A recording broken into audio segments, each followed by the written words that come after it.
Hey, for another shot fired. Copy, additional shot fired. Shot fired, he's shooting at us. Suspect shooting at officer.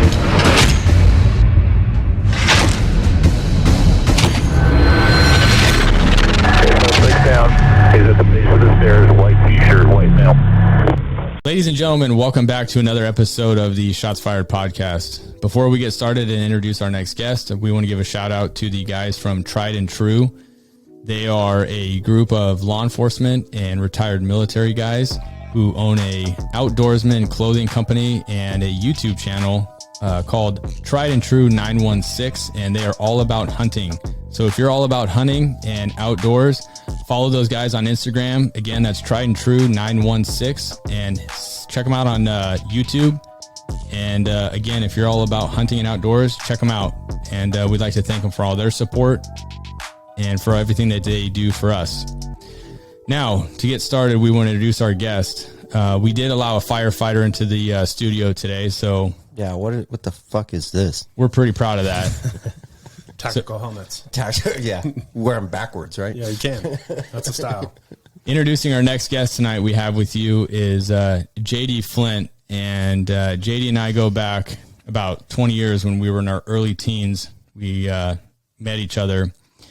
JD always was chasing his dream down of becoming a firefighter, and I was always chasing my dream down of becoming a police officer. Oddly enough, both of us chased down our dreams, and here we are 20 years later.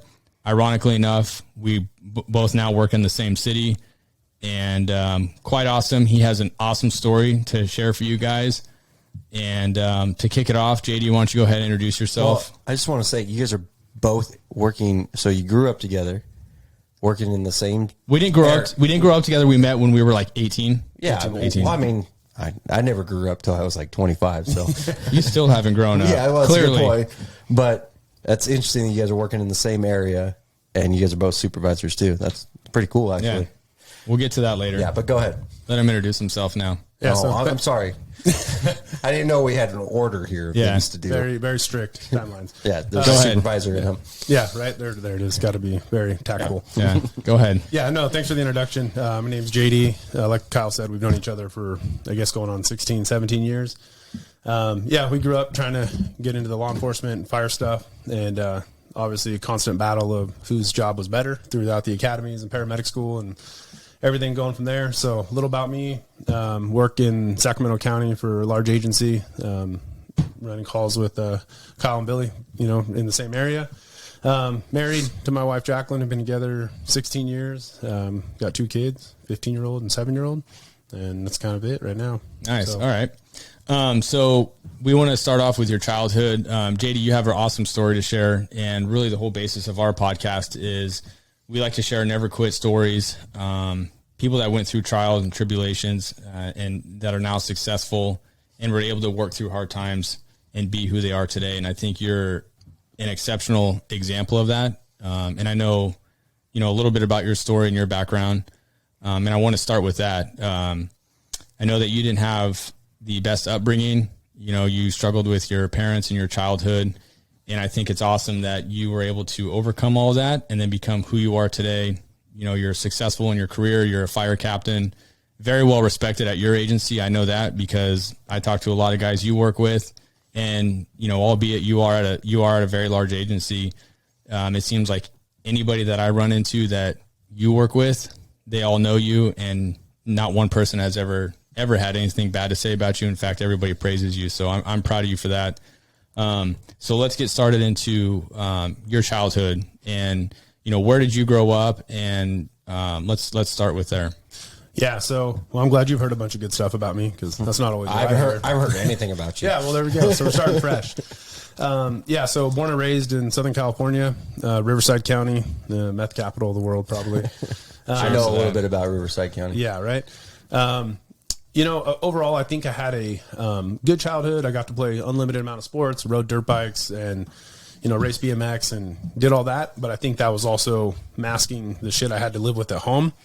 My stepdad, Steve, raised me from the time I don't remember my biological dad ever being in the picture. He walked out on my mom walked away from him because he was into some hardcore drugs. For the right reasons. Yeah, right. But my dad, Steve, he's always been dad. He stepped in and he raised me. He very much ruled by an iron thumb. He was very hardcore blue collar tradesman, and nothing got by him. And if it did get by him, then you got beat. So there was no, I've told Kyle before, like I could probably count on one hand how many times my dad told me he loved me. So, coming up like that's just what I knew. There was no emotion. There was no, talk about your feelings. There was no nothing. It's like, you're a man, you take care of the family, you work, you provide. That's it. That's all I knew. So that, I guess, almost unfortunately has played part in my relationship with my wife and my kids, is because I've been working on it, but very much an emotional detachment. Like, that's just how I was raised. Get over it, And right. so that's not the way to go about raising a family and trying to have a successful marriage. So kind of the backstory, everybody in my family, all raging alcoholics, most of them, dabbled in their fair share of drugs too. That's just how we were raised. It wasn't uncommon for dad to pick you up from baseball practice, drinking beers, driving home. My son thinks it's the funniest story in the world. I'd go to my job site with my dad because he built houses and I had to work with him in the summers. You're talking about your real dad? No, Steve. Oh, your stepdad. Yeah, my stepdad. Okay. I didn't really have much contact with my real dad. But Maddox, my son, thinks it's the most hilarious thing because my dad would be like, "Hey, it's quitting time. I'm gonna start drinking. You're driving home." And I'm like, "Dad, I'm 15. Girl, I'm 8. Yeah, he's like, "Yeah, well, you're not going to jail. I'd go to jail if they pulled me over." So, that's funny. I guess it's not funny, but it's that's just the way it was. Yeah. Like, we go out to the desert, go camping, and there wasn't too many times I can remember my family ever being sober. And so then that was through my entire family, not just mom and dad. That was aunts, uncles, grandparents. That's what we were raised with, was alcohol.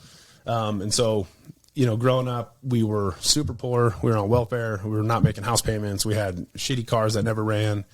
So I think for me, I found my love of sports and, all my extracurricular activities to escape from being home. Anything I could not be to not be home. I didn't learn any of this till I started talking to a therapist a couple of years ago. That's what that was. It's like, I love sports, but he's like, you played sports so you didn't have to be home. And I'm all, oh yeah, I guess that's probably right. That's a win-win. And in many ways, right? That's why I'm paying you a bunch of money for. Yeah, right. Yeah. So, but the one thing I will say, my dad took care of us. There's might have been top ramen, but there's food on the table. But the one thing he did give me was the work ethic that I have. And that was, you want something done right, you do it yourself. You do not rely on anybody else to take care of you, and you never ask for anything. You work for it. And that's what I'm trying to portray onto my kids without being as big of an asshole as my dad was to me. Because like I said, out of line, you get the belt or the hand. And right, so I found out later that the hand didn't hurt as much because he wasn't gonna break you. But yeah, so, watching my mom and my dad and aunts and uncles and everybody just go through the alcoholic phase, I never once got into alcohol, drugs, drinking, because my parents, I told Kyle about this, but they kind of did the reverse psychology on accident. They're like, if you want to drink or do drugs or whatever, we'll pick you up, or we'll buy you alcohol, or we'll get you some weed or some mushrooms. Cause my dad was raised in the 60s. So he was like Woodstock and all that. So he was, and he was in the trades. Yeah. I worked the trades for 10 years. So, right. Yeah. I remember we were doing a roof with him in Southern California, and summertime. And I'm like probably 13, 14 years old. I'm like, dude, I'm gonna take my shirt off and get tan. And I'm watching all of his workers dropping little speedballs in their coffee cups, and they're all covered up, long sleeve shirts, long hats. I'm like, look at these guys. It's like 110 down here today. Well, I didn't come back to work for a week because I was so sunburnt. But yeah, just watching those guys drop speedballs in their coffee to work all day with no lunch, and I had no idea. They probably worked all week long with no break. Yeah, for sure. I remember when I worked construction, not to get too far off topic, but I remember I had a guy that I worked with, and he'd go in the porta potty, and he would come out, and before you'd be like, this guy fucking, how's he going to do anything? Come out and he's marching around you, running circles around you. And I think he was 55 something years old, and you're like, fucking chill out. Like, how many rock stars did this guy have? And little did I know now, like there's something more to it than just a rock star. Right. It had to do with a rock, not a star. Yeah, exactly. Or a crystal, I don't know. Yeah. So anyways, it was so real quick. It's kind of ironic too. I mean, just given the fact that like you and I both, when we were teenagers and we met, and you chased down your dream and I did mine, we actually share a very similar upbringing in the sense of, and a little bit about my background. My real dad was an alcoholic. left the picture, I don't know, when I was like 7 or 8, never saw him again the rest of my life. And, ironically enough, my stepdad, Steve, also raised me as my dad. So I do kind of find it ironic that like our Past were the same from the beginning. our past, our childhood was very similar. So I got a question. I mean, Riverside, Grass Valley. For you guys that aren't from California, that's not exactly right around the corner. Yeah, two opposite sides of the state. Yeah, you're SoCal, we're NorCal kind of thing, or CentCal, whatever you want to call it. I didn't bring my flat bill hat, but I got it. Yeah. Oh, So, yeah. Definitely. I saw your car out there. I was like, oh, yeah. That's bro dozer. So. You're allowed to say hella in NorCal. Can't say that in SoCal. So because Anyways. I'm from SoCal, I've never said that word because my SoCal friends, I said it one time and they're like, you'll never say that again. And I'm like, oh yeah, cool. Yeah. Cause I'm still claiming that I'm from Southern California, even though I've lived here longer than I did there. Yeah. So how'd you guys meet then? Well, let's get back to before we get into how we met. I'm sorry. I didn't mean to get out of order here. No, it's okay. So going back to your childhood and your stepdad raising you, and you working construction with him, at what point did you move up to Northern California? yeah, so my dad owned his own construction business and he like I said, it was never successful. He put food on the table and that was about it. But he didn't want to work for anybody else because he said, you want it done right, you do it yourself. So he did that. I worked construction with him, got through the trades, which ended up being very helpful into the career path I chose. We moved up here I started my sophomore year of high school up here, a little tiny high school up in El Dorado County in Golden Sierra. Like I went from a high school of almost 5,000 kids to a high school of 400. And I'm like, holy crap, this is crazy. But the work was slowing down for him down there. And then my grandparents, we ended up living with them for a little bit. Their neighbor built log homes and offered my dad a job. He said, oh yeah, well, all the homes you can build. We built one home and he's out of work after we moved the family up here. So, but yeah, so we got into that. That's an old school construction story there. Yeah. Anyone who's worked construction has probably heard that story. Right. In a different aspect 100%. at some point, right? Yeah. Yeah. So, stressful times for my mom and dad we had a couple different places we were living. Me and my sister at the time were living with my aunt and uncle so we could get to high school because we were going to school with my cousin. So she was giving us rides when my dad was trying to work. My mom was still in Southern California with my little brother. So we all get up here and then, just tried to make ends meet up here and he ended up getting a pretty decent job. And then kind of where it really turned was, my stepdad, Steve, but my dad, he died of a heart attack in 2003. He's 50 years old. And then being the family trauma and PTSD we already had with being alcoholics, that just knocked my mom off her rocker. But the caveat to that is that her dad, my grandpa, had died 6 months before. Oh. So then my dad died 6 months later, and then her mom died 6 months later. So the old adage of bad things happen in threes. So it's true to your family. Yeah, so I lost my dad and both grandparents, which it was hard. But my mom lost her husband and her parents, and so then now I don't remember. I think my brother was 11 or 12, and now we got a raging alcoholic who's drinking herself to death, trying to raise my little brother. So me and my wife were stepping in to try to take care of him, and I mean he almost got expelled from high school just from doing stupid stuff. So since I had a relationship with my coaches and teachers, we went up there to kind of help him out so he didn't get, jail time for some pranks he was trying to do. And this was your little brother? Yeah. Okay. So and what's the age difference? 6-7 years. Okay. So I think he's 6-7 years younger than me. So not only now I'm trying to get myself through paramedic school, I'm trying to raise my son who's like a couple months old, and going through all of this crap at the same time, trying to take care of my brother. And it was just absolute nightmare. So it was definitely I don't want to ever be like, oh, I struggled raising that was my childhood. I didn't know that it was as bad as it was until I'm sitting here. You know what I mean? Like, That's just how I was raised. I didn't know we lived in a shitty neighborhood that was full of meth dealers and gangbangers and drug dealers and everything else. I didn't know there was drive-by shootings on my street all the time. We were kids. We were playing baseball and football on the street. So until you go back and visit where you lived, you're like, oh my God. You're like, I grew up here. Holy shit. This is bad. Yeah. But I mean, correlating into where you are now. Yeah.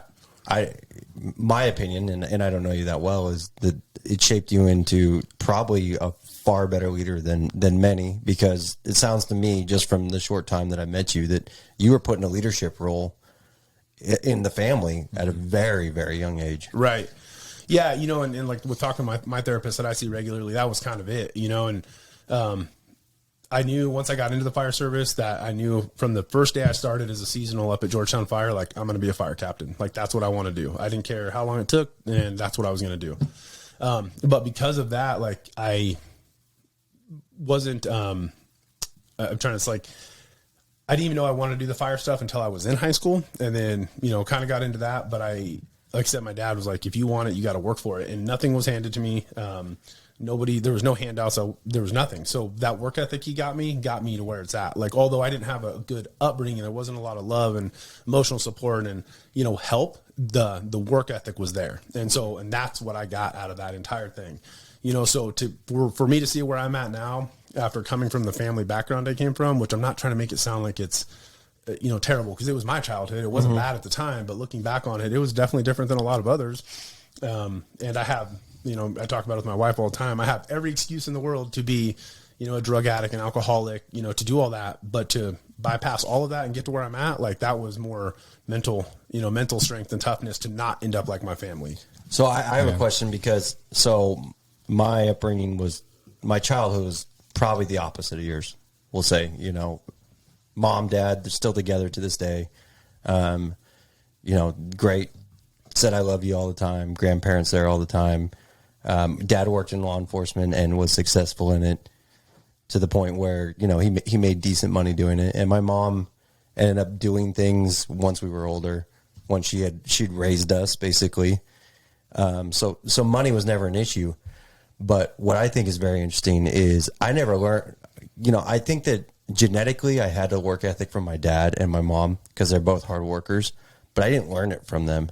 Right. I learned my work ethic from working the trades. Right. And when I got into construction, I remember, you know, shitty day, like it's fucking hot. I don't want to do it. Yeah. And you know, your minimum wage or a little bit more, if that, especially when you're a kid working for the family, I'm sure you're like, yeah, you're not getting paid. You're getting food. Yep, exactly. Yeah. But, you know, I obviously was getting paid, and it's just like, yeah, no, if you don't want to do it, don't do it. Like, that was the option that I had. And I was like, at that point, I was like, no, I want a new car or something. It was. Right. So you work your ass off. Right. I worked construction too. I think we all, yeah. Well, I did actually road construction doing asphalt. I don't know if you remember that, JD, I remember, but holy shit. Yeah. You're not kidding. Like 110 out, you're doing asphalt. I was like, hats off to everybody that does that, because that's no fucking joke. Oh, that's the hardest job on the planet, doing that stuff. Roofing, asphalt. I did concrete. What I did was basically I built cell phone towers for the majority of my trades, which gets you onto so many different trades. Right. But, that's tough work, man. So hats off to those guys. Yeah. Well, I think that was big for me is because I was forced to do that work. I didn't want to do it. So I learned a lot. Like I said, I did everything from building houses to finish work to, you know, asphalt to concrete, whatever it was, we did it because he was a general contractor and he didn't turn down a job. So, and you can still do it now. Yeah. And I can still do it. It's awesome. Like I always said that, like people are like, oh, what are you going to do if you lose your job? You know, if whatever's going on in the environment and everything. I'm like, I'll go back to construction. Right. Like, oh, you're not going to make it. I'm like, I mean, I'll do all right. Right. Yeah. And I just knew I knew from then, maybe because I was forced to do it, that I'm like, I do not want to do this for a living. Exactly. So, my same story was like, after 10 years, I was like, shit, this is hard work. Right. So that transition to right around that period, I think is probably when you and I met. I think I was 18. You may have been 19. Yeah, 19. We were young. Yeah. But we met through mutual friends. And I just remember meeting you. I didn't know you. I didn't know anything about you. And you were super into like BMXing. You were really good at it, actually. I remember going and watching you, and I was pretty taken back by how good you were. So when you and I met, I just remember you always talked about like you wanting to be a firefighter. And I was kind of, you know, we were at the tail end of our high school, or maybe we had just graduated, I think. But, you know, I was wanting to get into law enforcement at the time. And so I think maybe that's what drew us together. But, and you were dating your now wife, Jacqueline, and she got pregnant. Yep. You guys got pregnant really early on in your relationship. You know, we were still teenagers at the time. And, you know, I'll let you share that story, but, you know, that's tough for someone at that age. Growing up in the environment that you did, your childhood, your dad dying, and then your mom kind of, you know, going backwards. Right. you having to then take care of your brother. But I do remember your mom did start to, was it drink? Mm-hmm. She started drinking and started to kind of spiral downhill a little bit. And I remember you always taking care of your little brother, and he was pretty young at the time. Mm-hmm. You know, we were 18, so he was in like middle school. Yeah, he was like 10 or 11. Yeah. Something like that. And I always just remember being like super amazed that you were a young adult and still doing your thing, had the ambitions of being a firefighter. You're now dating Jacqueline at the time, and she's pregnant. And then also, you're also taking care of your brother. I remember you doing a lot for him. Right. You know, taking him to school, picking him up, making sure he gets to and from whatever he needed to do. And then, you know, while dealing with your mom at the same time, you know, that's a lot, honestly, for a 19-year-old to have to deal with. And that's why, you know, where you are now, I mean, I just think it's fucking awesome that you're able to get dealt that hand and then not be one of those guys who wants to play the victim card. Right. Because Billy and I deal with that every day at work. You know, we contact these guys who are addicted to drugs, they get arrested or whatever. And, you know, we talk to them, and I'm sure you can contest to this, Billy, but like you ask them like, hey, why are you doing this? Or what got you involved in drugs? And honestly, 9 out of 10 times it's usually, oh, well, that's just the life I grew up in. My mom was a drug addict. My dad was a drug addict. And, you know, to me, it's always an excuse because I not just you, but like I know other guys who are also dealt a bad hand, who were homeless at the age of 15, living on their own. Their parents either died or were drug addicts. And the one guy I'm thinking of specifically started his own business at like 18 years old, which turned into this huge company now. Right. So whenever someone tells me that, usually I'll share your story with them, or I'll share my other buddy's story with them. And, you know, and just because you were dealt that hand, you don't have to play victim to that. Right. You choose your own destiny and what you want to do. And so, you know, hats off to you for not playing that victim card. So when you and I met, I forget where I was going with this. I'm not in your head. This part out. Yeah, I'm not in your head, honestly. Yeah. I don't know where you were going with it. But no, I mean, that's all great points.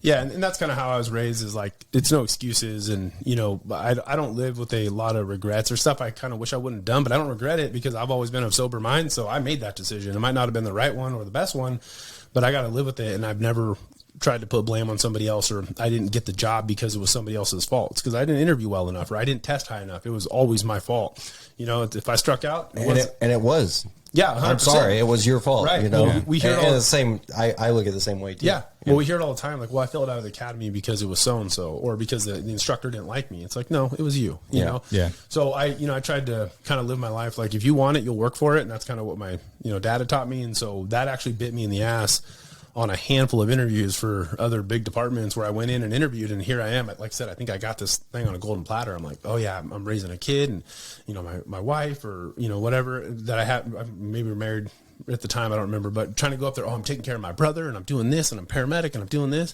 And a couple of departments are like, you have too much shit on your plate. You are overwhelmed. Although your credentials and qualifications look good, right, you're not in the right headspace. Like, although you think that looks good, that sounds like a problem for us because you have all of this other family crap going on. Trying to take care of your mom and your brother and raise a baby and all that stuff. Like, we don't know you're going to be a good fit here. So right before you started the academy, we were talking. Your mom passed away, and I know you worked at some other smaller agencies, volunteering. Doing what you could to chase your goal of working where you work now. Right. You ended up getting hired at the place you work now, yep, the fire department. Right before you started the academy, your mom dies. Mm-hmm. How did you get through that, and how that? Yeah. So the worst part about that was, I had to have a long talk with my wife because my mom kept playing the victim card. She's like, oh, I went to the hospital again, come visit me. So it's like, my mom, like, that's all I got left. So I'm going to go visit her. And Jacqueline, my wife's like, you got to stop. You're enabling her to keep acting like this. And so we got to a point where we told her, like, if you want to see your grandson, you will be sober, or you're not going to see her. So we actually ended up having to cut my mom out for quite a while till she got it somewhat together. Never 100%, but when she's ready to see our son, she was like, hey, haven't been drinking, come on up. So we'd go up Georgetown, visit her. Good. Well, she was not not better. She was doing better. And we were in a good spot. We kind of made amends, and she was getting to see, her grandson all the time. And, I was working for a small department up in Lake County, and, my best friend who works there at my department in Georgetown, where I used to live and work, he ended up pronouncing my mom that morning. And so Jeez. I had already got my conditional. My mom already knew I got my offer for Metro, my department I'm at now. And, she was ecstatic, and I'm like, I couldn't wait to invite her to, my badge pinning and graduation, all that kind of stuff. Well, I get the phone call, and now guess what? I'm the oldest. So who has to deal with this? My dad's gone. Her parents are gone. I had nobody to help. So Yeah. How You're old were still you? helping your brother out at this time. yeah, exactly. He's still living at home. And so, How old were you at this time? man, 26, 25, 26. That's young. You're still young. Yeah. So, I have to drive home, and now I got to go I got to, go identify her. I got to go get her possessions from her boyfriend's house she was living at. I got to, pay for funeral costs. I got to get a burial site and all this stuff. She was 46 years old when she died. So it's not something you're planning. Like you don't have any, advanced directives. You don't have a mortuary picked out. So go deal with all this stuff. The best I could. My wife helped me. Her parents helped. We just couldn't do it without their support, because I'm 26 years old. I don't even know what I'm supposed to be doing. So, like I said, I'd already had my job offer. I could be off on my dates by a little bit, but I think we buried her on a Wednesday or Thursday. I had academy orientation on Friday. Academy started on Monday. And this is the first academy they hired in I think it was 6 or 7 years. I have my dream job. I have the golden ticket to Willy Wonka's chocolate factory, and I didn't give a shit. I walked in there, and I ended up going through the academy with one of my really good buddies that I grew up at my fire department with. He didn't know. I didn't tell a soul what I was going through. Right, wrong, indifferent. We had a pretty hardcore drill master, and I'm under the assumption that if I go tell him what I'm going through, it's an excuse. Right. And he's going to be like, okay, right.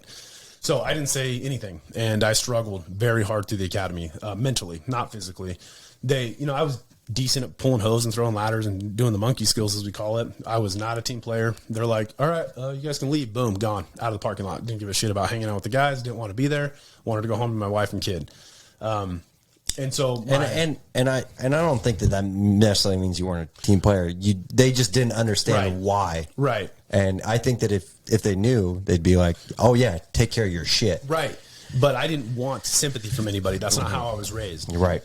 So I make it through the academy to the last week. My drill master sits me down. And he's like, hey, I just want to let you know your peers voted you the worst recruit of the class. And I'm all, cool. You're all, thanks. Yeah. And he's all, Did I pass? Yeah. Well, we weren't there yet. We had a week left. Where's my certificate? Yeah. And he's all, how do you feel about that? I'm all, it is what it is. He's all, do you not care? I'm all, not really. I don't care what people think about me. I'm not here to make friends. I'm here for my job. And he's like, something bothering you? I'm all, nope. He's all, something's bothering you. I'm all, nope, I'm fine. And he read it, but he didn't know what it was. And I was all, I'll do my best to get it together. And he's all, you better, because you get one more, we call them pink slips, and I was going to be released. So I made it through the academy and all this stuff. And real quick, how long is the academy? Ours is 6 months. So for us right now, if you get hired with us, you do a full firefighter 1 academy, it's 6 months. I got hired as a lateral, quote unquote, so it was 6 weeks. So I had an abbreviated academy. Okay. So it's like what ours is, 6 months. Yeah. Now, typically. Now, but you had training Yes, before. I'd already had a full academy before that, right. which was about 6 months. Yeah. So now prior to going into, I remember at some point you were in medic school. Was that after the academy or before? That was before. Yeah, that's what I thought. That was well before I even got a fire job. And for those that don't know, I'm sure most of you that listen to this know that's a hard school. And how long is that? That was quite lengthy too, wasn't it? That was a little over almost a year total. I think didactics, classroom portion is about 6 months, and then you spend a month or two in the hospital and about 3 months on an ambulance. Yeah. So while all that shit was going on with you, you were in medic school prior to all of that too. So I do recall that. Yep. That also is a lot. And I know, I don't know, but I can imagine how hard medic school is. I know other guys that did not make it through it. Yeah, it wasn't easy. I obviously made it. I wasn't the top of the class, but I wasn't the bottom. Okay. Yeah. So, and that kind of brings me back. I graduated got through probation, all that stuff, and at some point, my drill master, who he's now a battalion chief, but he was a captain at the time. He pulls me aside and he's all, "Hey, how come you didn't tell me about your mom?" And this is probably 6-7 months after the academy, and I'm all, It's none of your business. Yeah. He's all, I was your drill master. It absolutely was my business. I'm all, you think that if I came to you on day one and said, excuse me, I'm having a tough time because of my mom, that you were going to give me sympathy? He's like, oh, I wouldn't have. I'm all, I looked at him, kind of gave him the look, and he's like, well, you mean to tell me that I was a decent fireman, I could pull hose and do all that stuff, but I just wasn't mentally there? You're not going to cut me some slack knowing I literally just buried my mom a couple of days ago? Yeah. He's all, yeah, you're right. He's all, I would have done the same thing. And I'm all, yeah. I was all, it wasn't up to you to get me through that academy. He's all, let me ask you this. He's all, when were you going to tell me? And I was all, when you were going to fire me. If you were to bring me into we call it the DI's hut, I was all, if you were to bring me in there and release me, I would have got on my knees and I would have begged and cried like a little girl for my job. And then I would have told you and hope for your sympathy. Yeah. That's self-preservation right there. You know, that's, what else you have to lose? I mean, like, Right, what are they going to do? Tell you you're still fired? Yeah, right.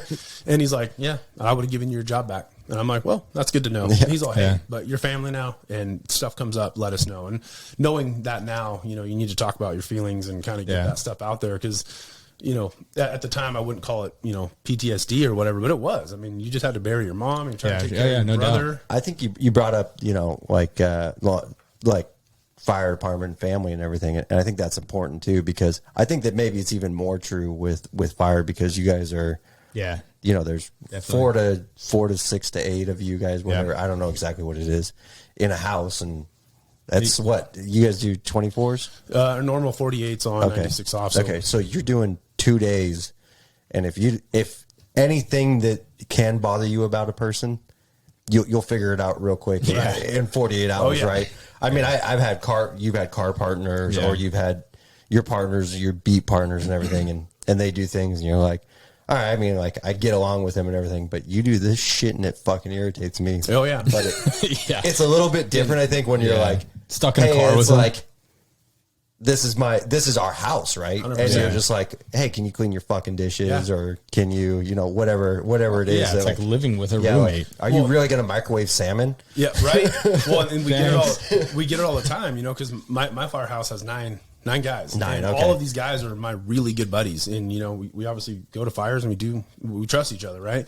But the first thing I do now being in the supervisor spot, I hate to say supervisor, officer, I hate saying that stuff, but because I just want to be one of them. The first thing I do every morning is, hey, how are you? How was your days off? What do you need? Because I don't know if they're in an argument with their wife. I don't know if their, kids are sick or if they worked 24 hours and didn't get any sleep. I don't know that. So trying to have those leadership roles to almost act like my guys on my crew.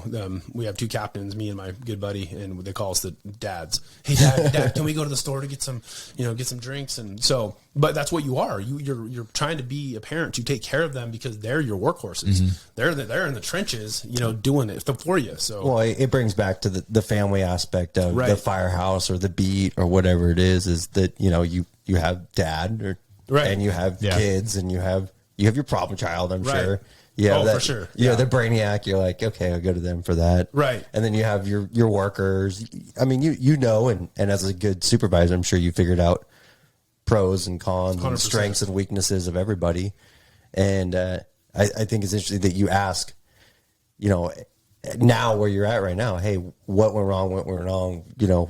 What's the good and bad that happened this weekend? Whereas when you talked about when you went to the academy, if someone asked you, hey, what went bad, what went good with your weekend, you're like, it was fine. Yeah, exactly. Yeah. And you probably read through the fines because we all know fine means there's something going on. Fine means it's not fine, right? Or So you're out of the academy now. You're I was going to use the term running and gunning, but you're definitely not. Yeah, you're not. Yeah, you're not doing that. Running and hosing. So pretty much. So is that a term? You failed.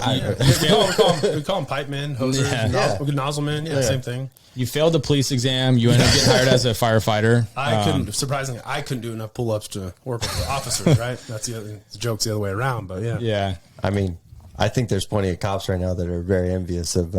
Oh, totally. Fire. We're actually very jealous of you guys. No shit. We are. I mean, what do you guys do? Work out all day, cook fine meals, sleep in recliners. He's eating our meals. You got some video games going there. They clean the engine. They wax it. Yeah. I mean, he doesn't. I don't. Well, somebody is. Yeah, somebody's got to do it. Normally the probie, he's got to do all that stuff. Oh yeah. Yeah. So no shit. You're out of the academy now. You're out of firehouse.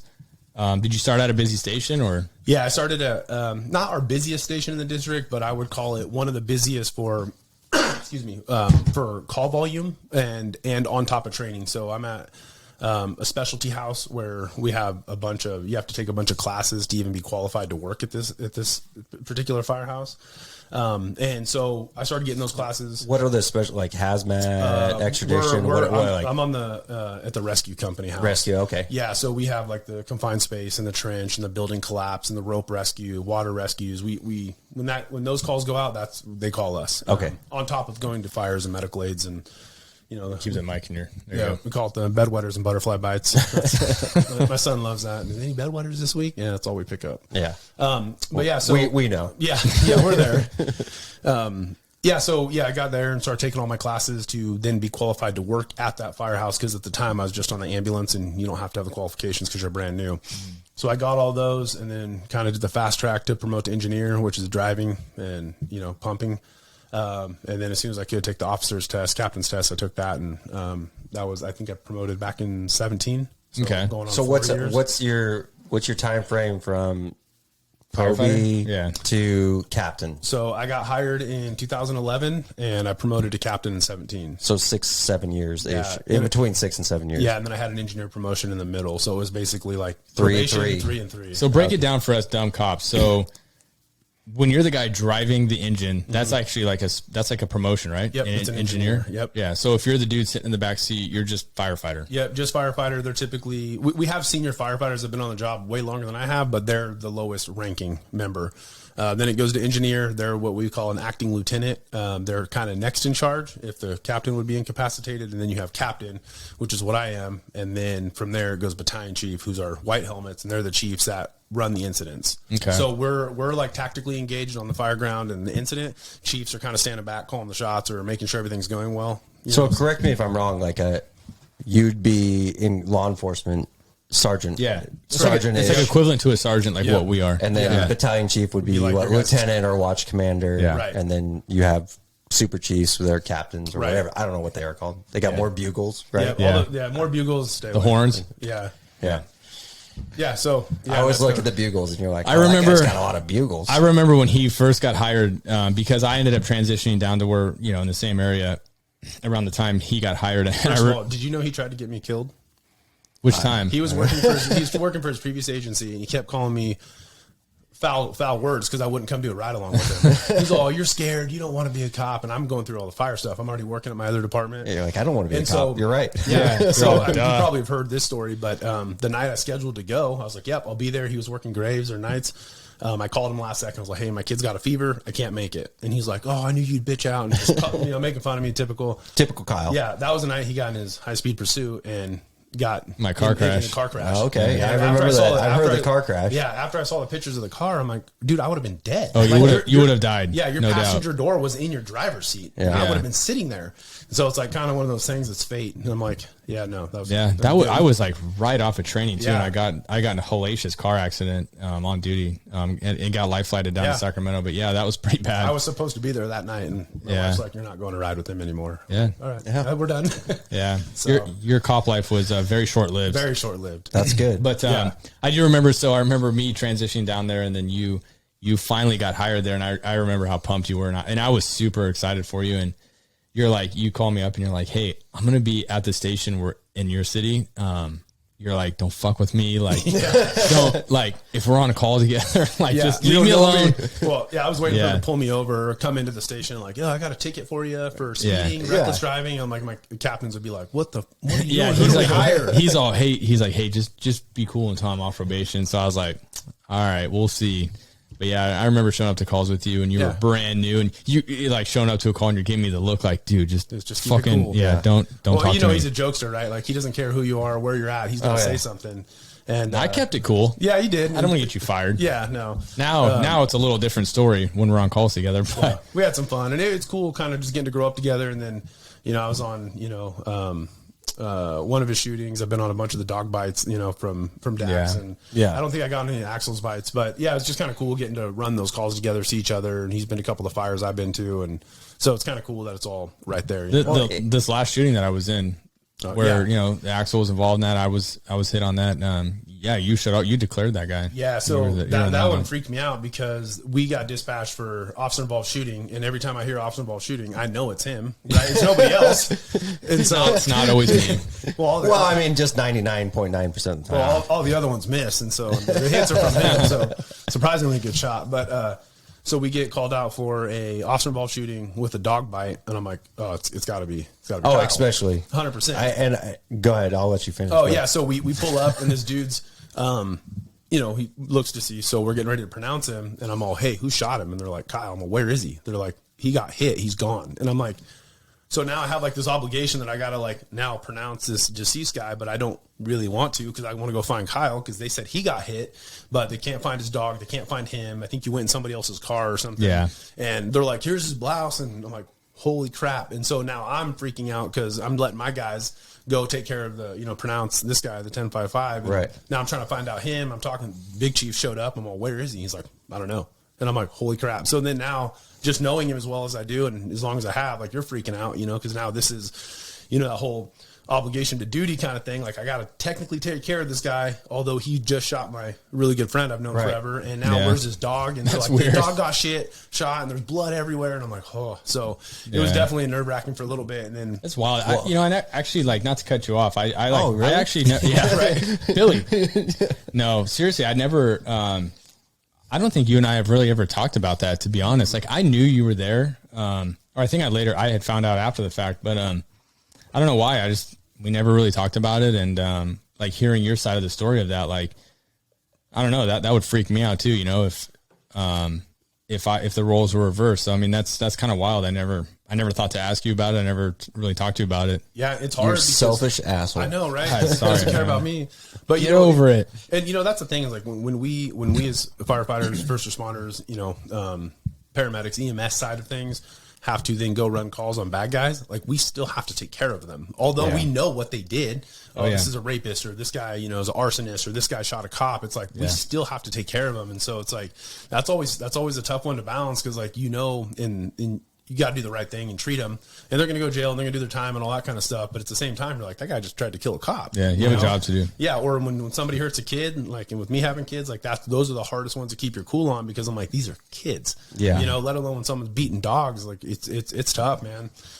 No, I mean, it's the same, I think that law enforcement, a lot of the time, sometimes or many times we're there before you guys. Right.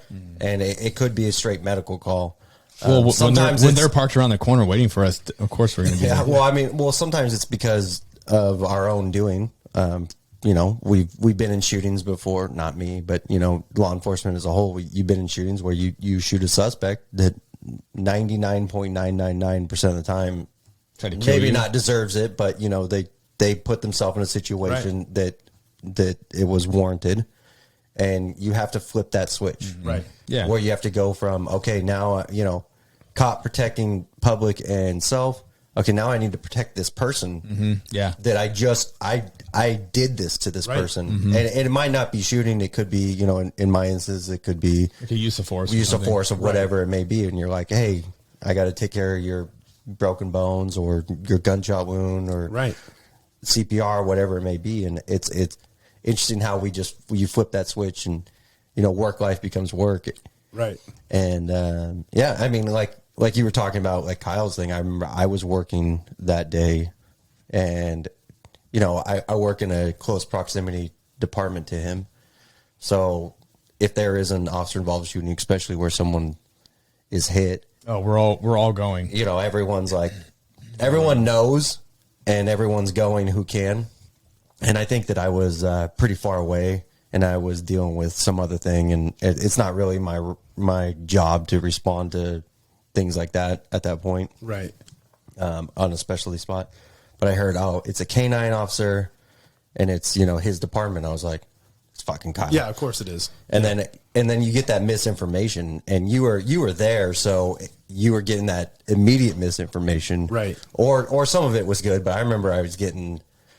At first, it was officer shot, and it was Kyle, and he's they rushed him to the hospital, and I was like, it's Kyle, I know him, rushed to the hospital, and then it went from, okay, he got shot, he's okay, but his dog's done. Right.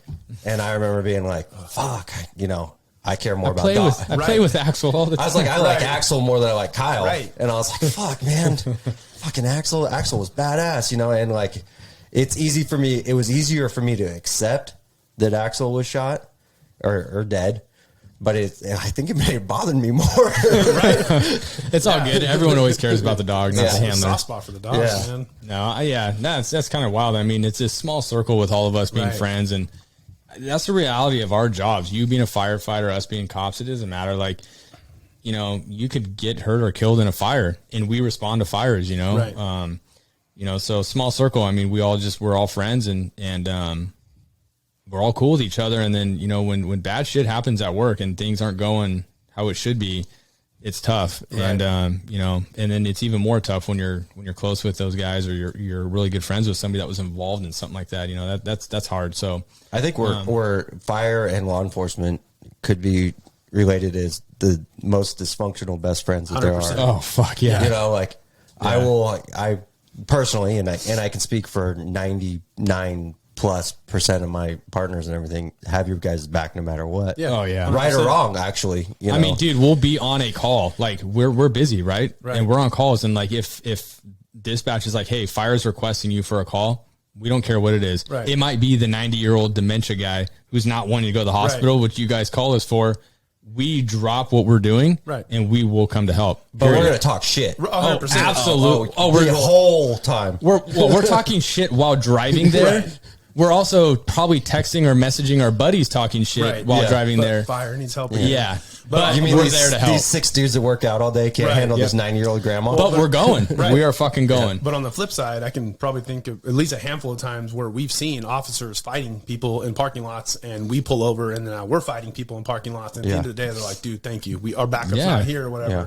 We had one right across the street from the station. I was going to a code 3 call for something. Didn't sound super important, but it was still a code 3 call. And I know your guys' code, well, I don't know about yours, but I know your code 3 calls are different than ours, because when they hear our calls go out, they're like, "Oh my God, what is it?" I'm like, it's just toe pain. And they're like, "God, those tones sound like our code 3 calls." Oh, yeah. The But, tones, yeah. anyways, we pull out of the station, and I see Citrus Heights, or I see officers across the street, and they're literally fighting this guy in the parking lot, and they're like looking at us, and we're like going to this other call, and I'm like telling my driver, I'll pull in, and he's like, "What about the call?" I'm like, "I don't care. Like, they need our help." Yeah. And so we end up pulling 2 dudes out of the car, helping these officers, and we're pinning them down, waiting for backup, and then all the officers come in, and so we're all for it, and Well, and it's important to think that, as much shit that we talk and whatever, like that situation there is, as an officer, I show up, I've got a vest on, I've got a gun, I've got pepper spray, I might have a baton, I got handcuffs, I've got training that you guys don't have.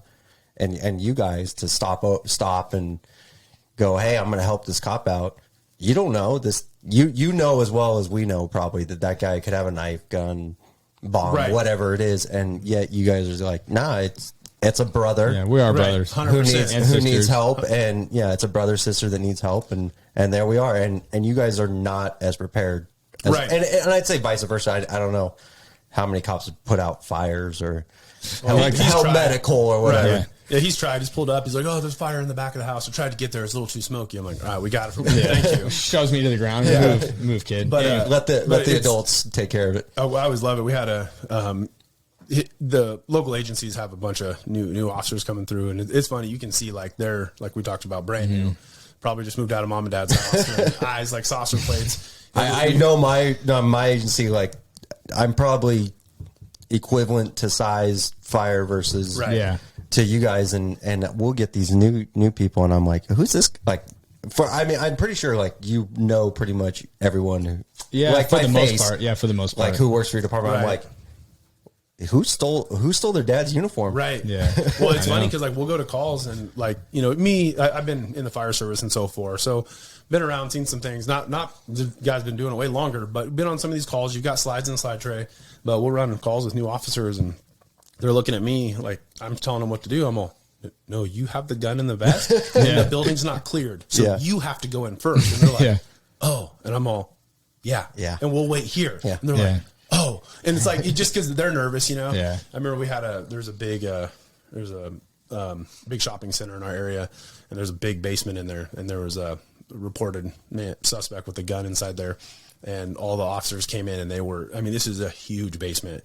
And they were like, we're not going in. And I'm all, well, there's the medical aid. We have to go in there. And they're like, we're not going in. I'm like, well, then do we go in without you? And they're like, you're not going in either. And so everyone's just kind of staging because nobody wants to go in. Well, it's not worth it. Right. They don't know where the shooter's at. Yeah. And they're like, we're going to get some more intel. I'll try to get some people at some other doors, but it's just always fun having that banter. Like, really? You're not going to go in? Right. You give me your gun. I will go in. I'll give you some. Right. I'll give you some fire hose. Yeah, that's where you're like, give me the AED. I'll go in there for you guys. Right. So you sent me recently. You sent me some videos. You wear a GoPro at work, which is cool. I mean, we're definitely not allowed to do that. I mean, we have body cams and stuff. You're not allowed to. Yeah, no, we are not allowed to do that. And that's you personally, not your department. GoPro, okay, yeah. So that's pretty cool, I think. So you showed me some videos recently of a couple of rescues that you guys were involved in, pulling people out of actual burning houses. And I think for us as cops, we're like, I wonder, like, how often do they really do that? We don't know, right? We don't hear about that stuff. Obviously, and knowing you and talking to you, like, it happens more oftentimes than not. Yeah. And you guys are a busy agency. You guys run a lot of fires. Can you walk us through a couple of these, the videos that you sent me? I mean, I know one guy was shot and someone lit his house on fire. Like, walk us through that. Yeah. Oh, wow. So that was, probably last summer, I think around July, probably about a year ago. We get dispatched for a structure fire. It's like 2:00 in the morning. So slow down, should be coming up on the right. 5 right here on the right. All units, Engine 21's on scene. We got a single-story residential house. Looks like we have smoke showing, fire inside. Engine 21's giving me initiative offensive fire attack with an 1 3/4. We're gonna need help with the water supply. It'll be located off Castle. And it's technically in another engine company's first in, but they can't beat us there just because of the way the streets line up. So we're gonna beat them. So we pulled up first on scene, got smoke showing from the house, single-story house, dark, no lights on. We get out. There's a guy on the front lawn, and he says, "Hey, house is empty. There's nobody in there." And this is daytime or nighttime? No, nighttime, like 1 or 2 in the morning. You got force, William, Bryce.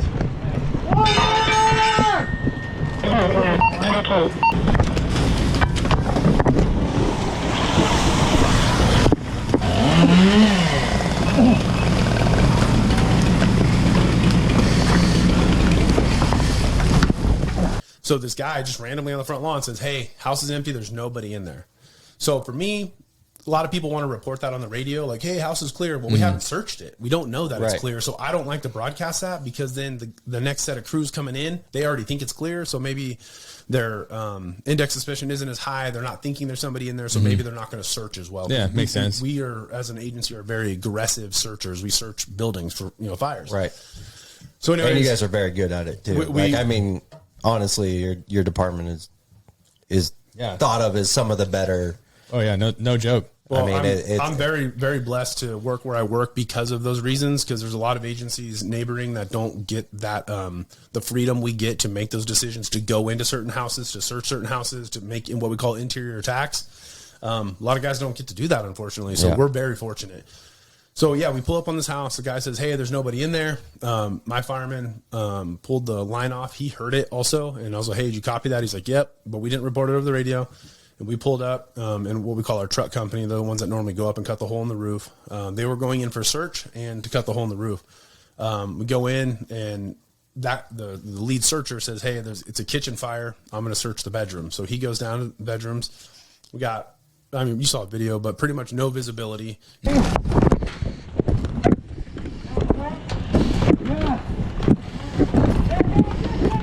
Can't see anything. We're putting the fire out in the kitchen. Are you guys like crawling on the ground kind of deal? Yeah, like that's we've all seen on the shows or movies or whatever. Yeah, because that's where not only is the best visibility on the ground, if there's any, that's where there's no heat, or not as much heat, I should say. Yeah. So, anyways, we're putting the fire out, and then I hear my buddy say, "Hey, we got a victim," and in my head, I'm all, "We got a victim." Like, you don't hear that very often in a house fire. You just don't, because most people get out. Yeah. And I'm like, "Okay, got a victim." And so my firefighter drops the hose line, goes to help him drag this guy out. All units, victim coming out the outside.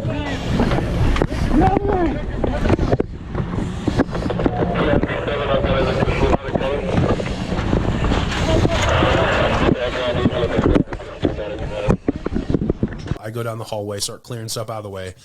I call it into command outside and say, hey, we got a victim coming out, have the medic ready. So we drag this guy out, throw him on the gurney, and medic was already there, and we just noticed he had like bright red blood on him, and we're like, that's kind of weird. Yeah. He was agonal, like taking the last couple breaths, pretty badly burned, and put him on the gurney, take him to the hospital. We finished putting the fire out.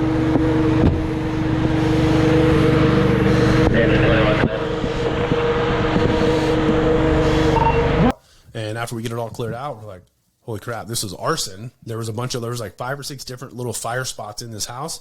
There was bullet holes in the wall, sliding glass door.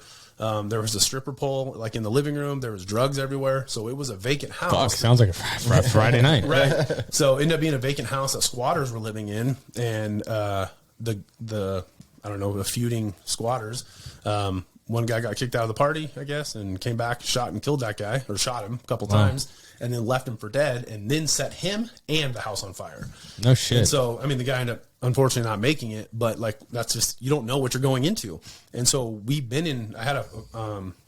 But it's important to note that he was alive when you guys brought him out. And you know, you guys did first of all, your job, but above and beyond it, in my opinion, but you did everything you could too. You know, it's not like, oh, you know. Yeah.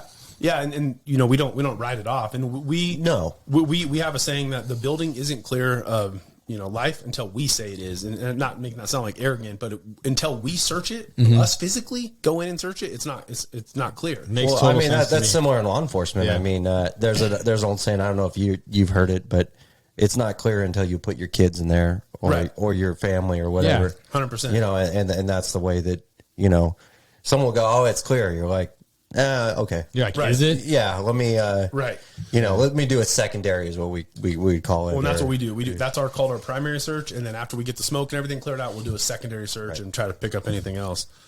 Yeah. So that was that one. And then I had, one, I guess a month ago, not far from my station. And we were again on another medical aid call, see the column coming up, and I add to the fire and let somebody else take the medical aid because we were closer to the fire. So we show up, and this house is cranking fire all the way around, coming out the front door.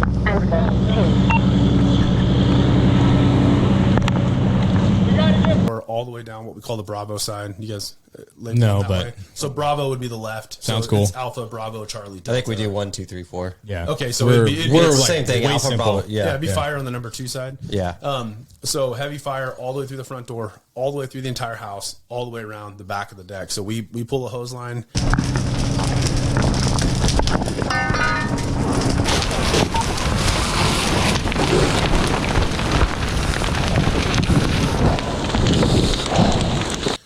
Around to start knocking down the outside fire. The other engine had pulled up at the exact same time. They were stretching a hose line into the front door of the house to start putting that out.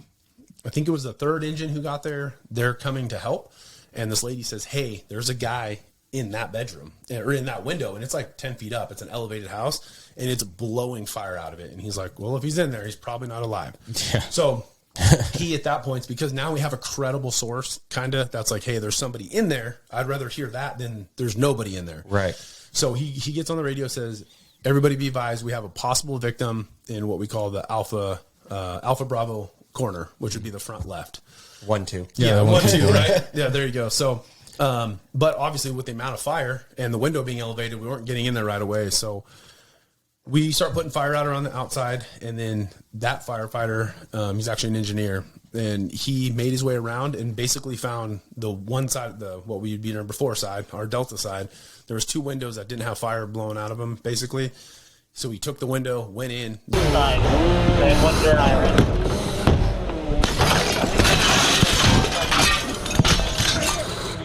Zero visibility, high heat, black smoke to the floor. He's getting cooked, like really hot. And he goes crawling in and goes through. He ends up in the bathtub, opens the door, goes down the hallway, and the victim's in the hallway. So he calls it in. The victim coming out the Delta side window, and this is the video I sent you. So I run over to the Delta side window, the number 4 window, and I have all my gear on and everything. And basically, they hand the victim out to me. I got him, watch out! Watch out, my Jason! 665, man, I copy that. You're just on the Delta side. Easy! I got it. I got it. And then I run him over to the gurney. So, and it was, I don't know if you watched the whole thing. It was like probably seems farther, but it was probably close to 100 yards that I had to run this victim, full size adult male, all the way to the gurney. I got it. Out of the way. Move. And then I watched that. Yeah. my buddy at my station wasn't working with us, and he's like, dude, that was like a pick six, and you just spiked that. You get out of my way. I saw that. Yeah. You can go through all my videos, and almost in every video I trip, fall, do something silly. This is the one I didn't fall on. I was like, all right, perfect. But anyways, throw him on the gurney. He's agonal. He's got some respiratory burns. I think some burns on his upper right side. Sounds like he's gonna make full recovery. Oh, wow, that's awesome. Yeah, that's fucking awesome, dude. Arson. The guy said, "I'm going to burn your house down." Neighbors feuding, and the arson who did it had already burned somebody else's house down years and years ago. So your agency was there, and they had already pulled him up, already tracking him down. I think he was arrested before the fire was over. Wow, dude, that's amazing. Yeah, I was gonna ask you. You mentioned like it sounds like the house was like fully engulfed. I mean, like, at what point do you guys say we're not going in there? We're, like, to me, the risk versus reward, like we play that game a lot in our job. Yeah, always. Yeah. It seems to me like that's, I mean, not to sound cruel, but it's like, I probably wouldn't fucking go in there. I'd be like, well, odds of him being alive are very slim, and I'm not going to go in there and fucking burn. So I don't think, do you guys think about that? Our saying is risk a lot to save a lot, risk a little to save a little, risk nothing to save nothing. Yeah. So on what we would call that Alpha Bravo side, the amount of fire, we were not going to send anybody through those windows because it's probably not survivable. Now, once we get the fire knocked down, we'll go search it. Right. But we're not going to go dive head through for a window on a kamikaze mission. So with that being said, on that other side of the house, there was survivable space, and it had not been involved in fire. It was just heavy smoke. So that's where we call them buzzwords, but that's where our risk assessment comes in. What's the smoke look like? How hot is it? What's the probability if it's going to flash while we're in there? Is there a hose line in place? We weigh all those things out before we make those decisions. And although they happen literally like within a second, as you guys know, I was going to ask, like, how long does that take to figure out? As soon as I get my eyes on it, I've already got a snapshot. If it's no go or whatever. So same thing, like when you're drawing down on somebody, it's right now. Yeah. You have already processed it, whether you think about it or not. And that's training, crazy. right? Yeah, it's the same. It's the same for us, but it's training. Your training clicks in and goes, okay, I instantly know that, what can go wrong here, what can go good. Right. And I don't know 100% the risk, but I have calculated the risk at least. Well, right. We give each other shit and stuff. But man, I watched some of those videos and I'm like, fuck, dude, I would not go in there. Like that looks scary as hell to me. Then that fire I know you're talking about, that was again in your jurisdiction, but that was a top floor apartment fire. We had heavy fire rolling out the front door, and a lot of people look at it and they're like, I wouldn't. Even the guys I work with, were like, I would not go in there. Absolutely not. And so people are asking me like, why did you go in there? We went in ahead of the hose line. Hose line wasn't even flowing water yet because I was on the search company. And so again, we take all that into consideration. I knew the room had already flashed, so it wasn't going to get too much worse. Describe for people that don't know, what does flash mean? Once everything reaches a certain temperature, the room's going to light off, and then everything that can burn will be on fire. So at that point, it's everything that's on fire is going to stay on fire at that point. Basically, the heat has hit the level that things burn at, and right. Which means it's fucking hot. It's super hot. Which is it's burning. The air is burning. Exactly. Right. So I'm more concerned what we call I know it's all nerdy terms of like a vent limited fire. If we have heavy, nasty black smoke rolling out of the house and you can't see the fire, those are scary because you don't know when it's going to flash. And if you're in there when it flashes, it's a lot of times not very good chance of survival. And I don't know anything about fire, but you have to worry about venting yourself then, because if you're venting, then you can expose oxygen to this and you can make it flash, right? Or is that, yes, am I off on no that? So yeah, it can absolutely happen. I know, look at that was impressive. Right out of our fire manuals. You definitely failed the fire academy. Well, I'll tell you is my so while I have no background in fire, actually I wanted to be a firefighter in college, and I took firefighting classes. I wanted to be a hero instead of a zero. But on my I was a narcotics officer, and part of my team was clandestine lab response. Okay. So you got your hazmat, right? But everyone thinks, oh, meth lab. That's dangerous shit too. Oh yeah. And I've I did one very small meth lab because we live in the great state of California, which has a border to the south that is the mecca of meth. Right. Yeah. I live there. Yeah. Yeah. So it's just not advantageous to make, it's not, as a business, it's not, you don't make meth here. Right. You don't make money doing it. Right. It's easier to get it across the borders and stuff like that. But what we do here a lot is your honey oils or BHO Right. or whatever. It's known by a lot of things, dabs or whatever. Right. Which is marijuana honey, right? It's concentrate. So I've gone to a lot of labs that have blown up, Right. Because they're made most of the time. BHO is butane honey oil, so butane. You can probably explain it better, but it's fucking flammable as shit. Very much so. And narcotics, people that make drugs aren't exactly The sharpest tools in the shed. Well, they're not following OSHA regulations No. Yeah, right. and Not stuff at like all. that, and oftentimes these things blow up. Right. A lot. And yeah. I've dealt with one guy who unfortunately didn't make it, but he was involved in one that I think he was smoking a cigarette, and it was a closed loop or whatever they call it, where there's not supposed to be butane coming out. Right. But we all know that they didn't have the regulations that many Chemists do. do, and there was a leak, we'll just Right. say. And he's that they're smoking a cigarette, messing with it, and God. it blew the roof off of the Oh, yeah. building, and it had a garage door, or it was a warehouse, and it blew the warehouse door off.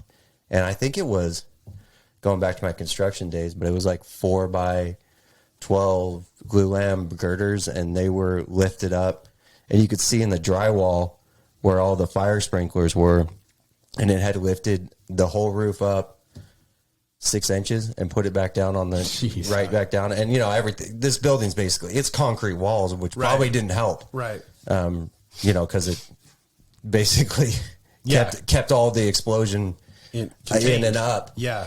But it was wild. I mean, I remember showing up, and there was a rubber glove, because you got to wear rubber gloves when you're working with stuff to be safe. Right. Absolutely. Don't want to leave their fingerprints. But there was finger skin, he pulled them off and basically degloved himself. Yeah. God.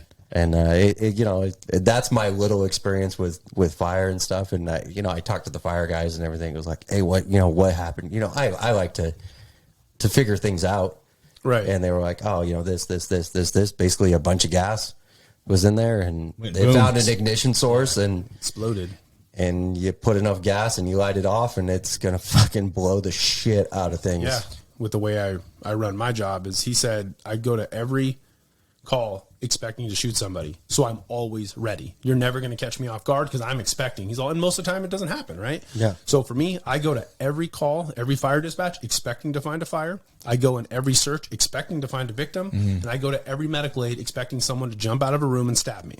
And even though it's just, grandma with chest pain or broken leg, whatever, because we see it all the time. You get, like I said, a lot of people just lack the situational awareness. They don't know what they don't know. They haven't had those experiences that we're fortunate to get this long on the job. I've been there, I have too, yeah. So I love doing it when, we're running a medical aid and talking to somebody about their abdominal pain or whatever. And I see a guy lurking in the hallway. Now that's me, that I got eyes on this guy. I don't know what he's about to do. Because now you got to remember, you guys get your calls. You go into all these houses with a little bit of information. A lot of times, not a lot, but you guys still have, a little bit of protection. You have little guns, whatever. We go into these calls before you most of the time for whatever. And now we are like right there at ground zero for somebody who wants to fight us or stab us or shoot us, not knowing that we're not the cops, or they just don't want us to be there. So we've gotten into our fair share of fights and, wrestling matches. So for me, like, I'm always telling the new people is, this job will kill you on a good day. You could do everything right, and you could still not go home to your family. Yeah, we talked about on that. a dumb call, On a dumb call. Yeah. And so for me, you can ask my wife. She's probably over it, but she's like, "What are you guys doing?" I'm like, "We're training." She's all, "Again?" Yeah. Yes, again. Like that. We train almost every day. multiple hours a day, because you can't train enough for a job that can kill you.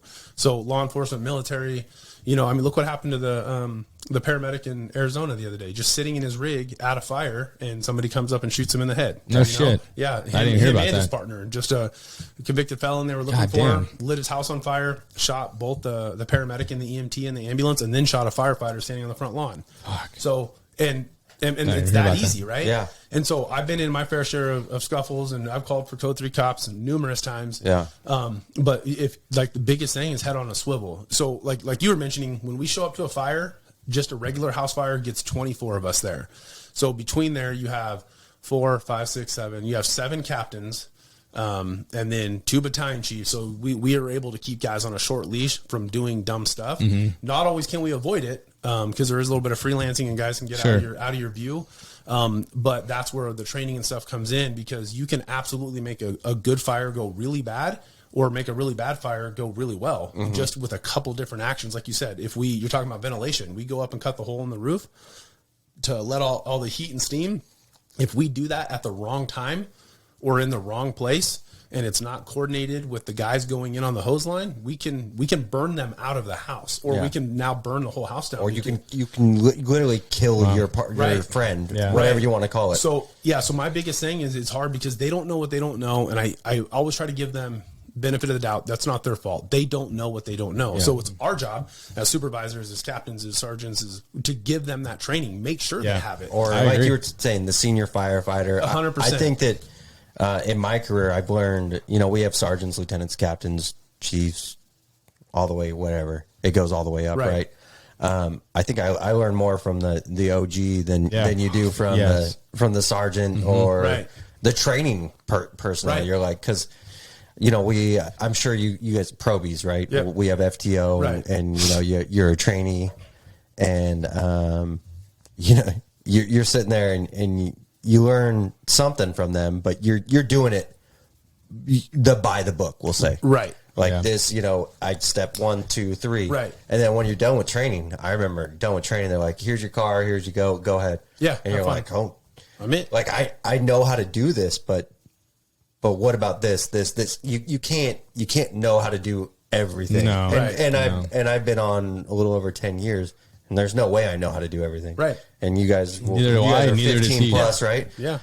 So it's interesting that, you know, you got to go to that guy and be like that salty guy who's probably was a dick to you when you were in trainee or probie or whatever, and you'd be like, hey man, what do I do here? And normally they'll be like, when shit hits the fan, they're gonna be like, hey, this is how we do it. Right. Because there's this is how you're supposed to do it. Right. And this is how it gets done. Right. What I would want to say to new cops, and I'll let JD speak to new firefighters on this, and we have a lot of fire guys that follow us, is, yeah, it may seem like a senior guy or your boss, your sergeant, captain, whatever, is shutting you down on something, or maybe he's coming down on something you did and giving you some constructive criticism. And that's all it is. It's constructive criticism, and it's because we know the bad things that can happen in this job, and how in the drop of a dime, shit can go from really good to really bad really quickly.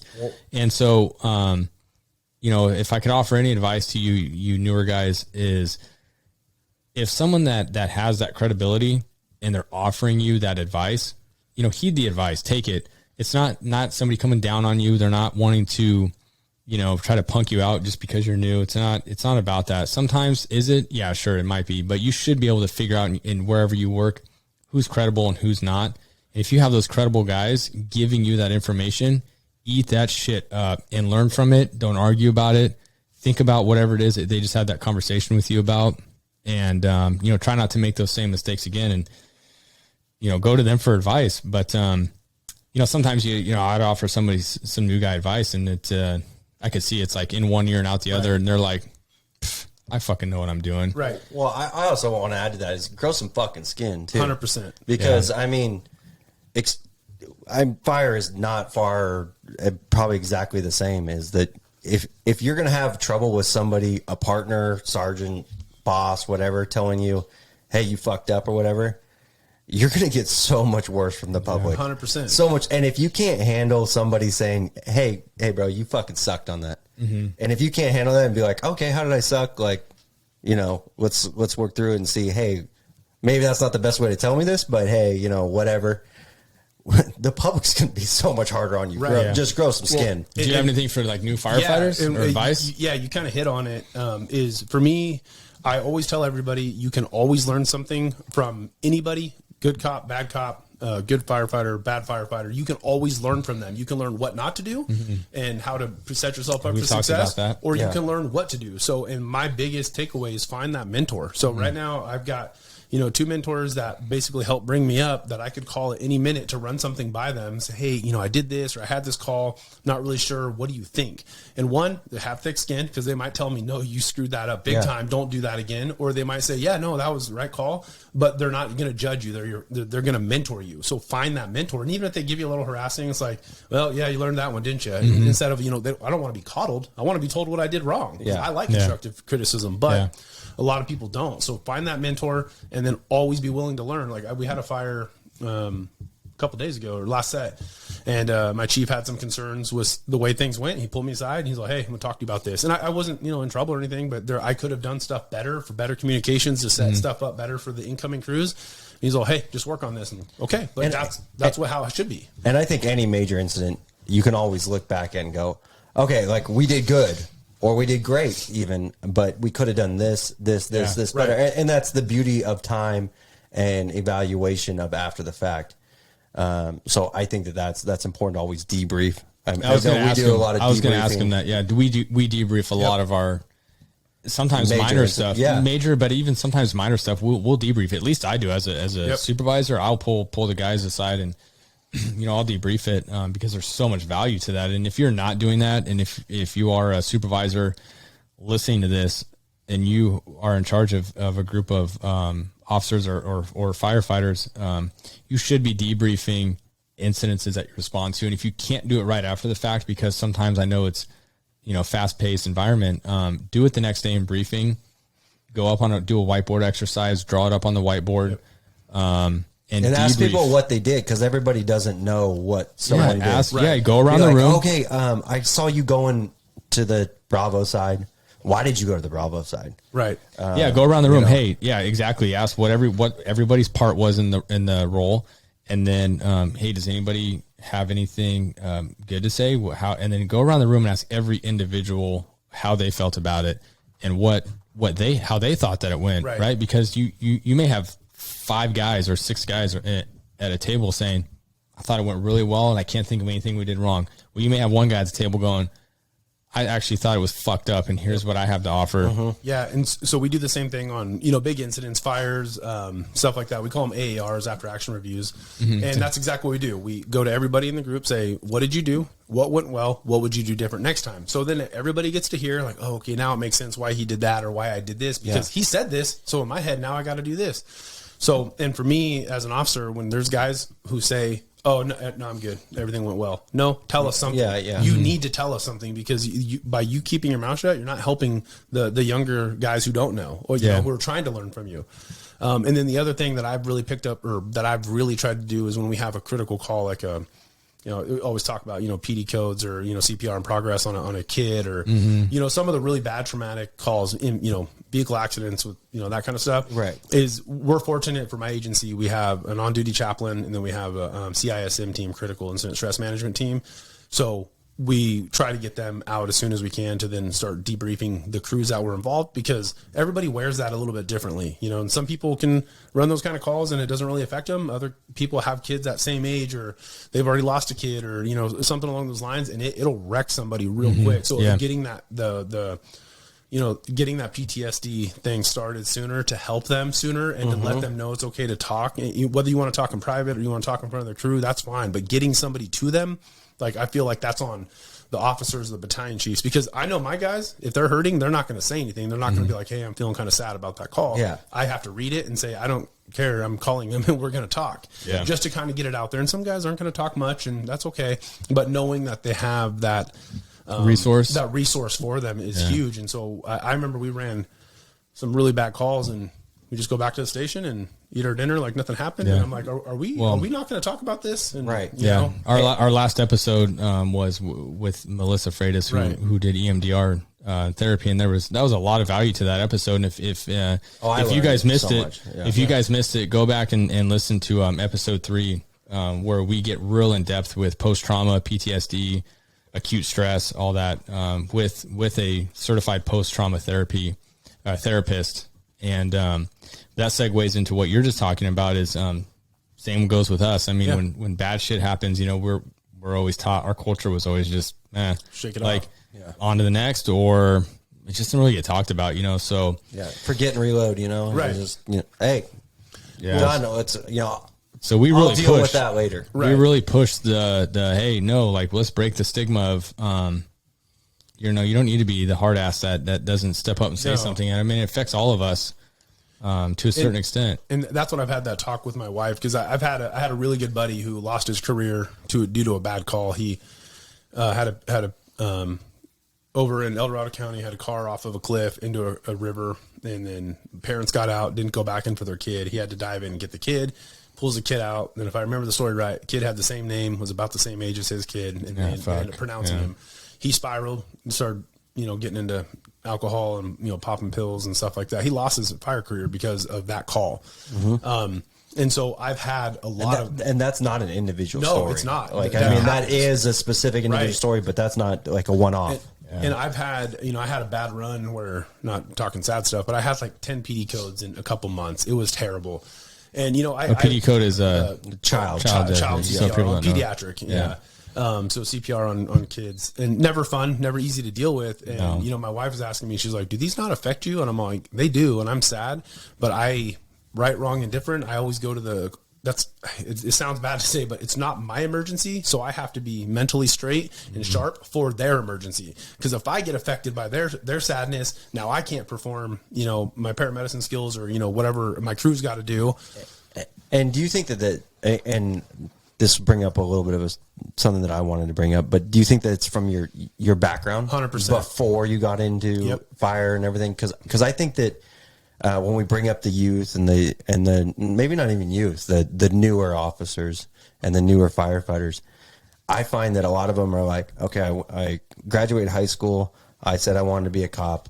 I wanted to be a firefighter. And I don't know if the firefighter is the same, but I went to college and I got my bachelor's degree in criminal justice or fire science. Yep.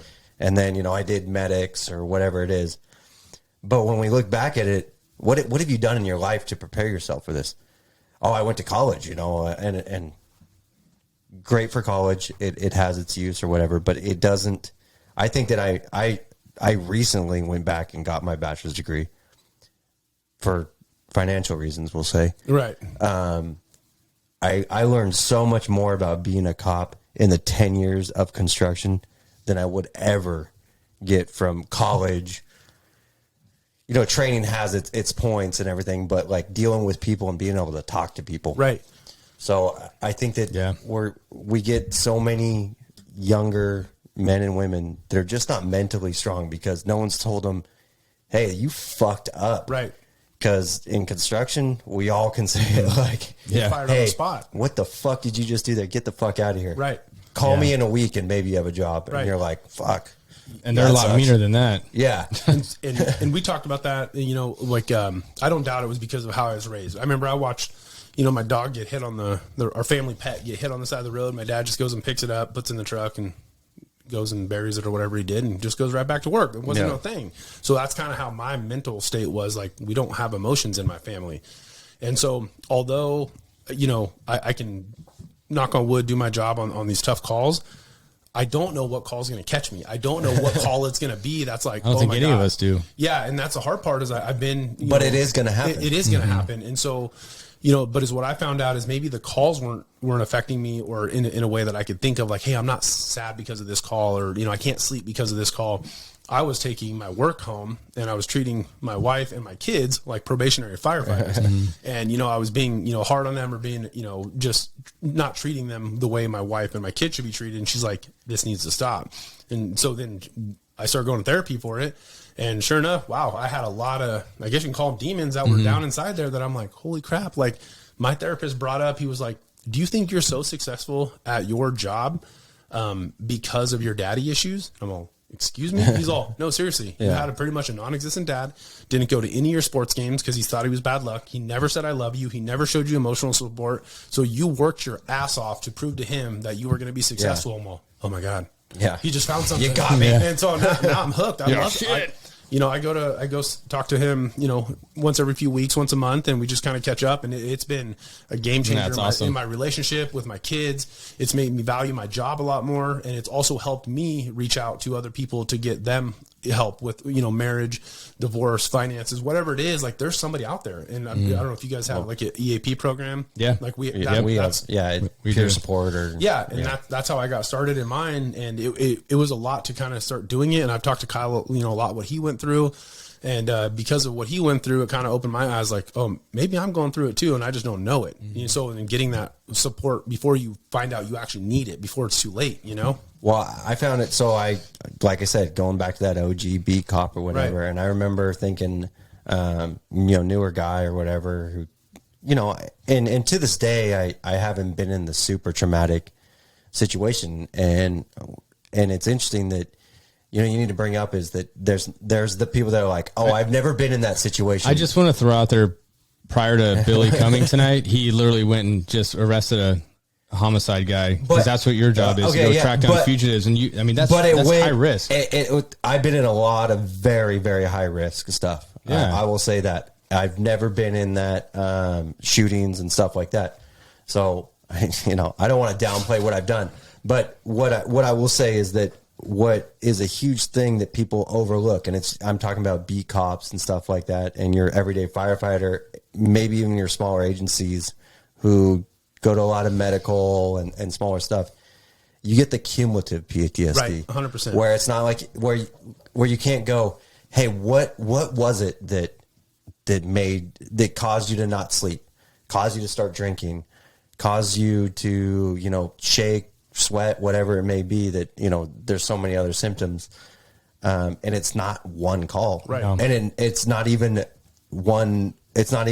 5 medium calls. It's 100 small calls that you're just like, like I said, not everything, but most things I've been in have turned out very, very well.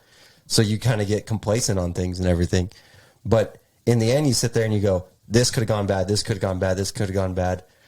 I did this. It could have put my partners in danger. Could have put myself in danger. And in the end, you're sitting there and you're like,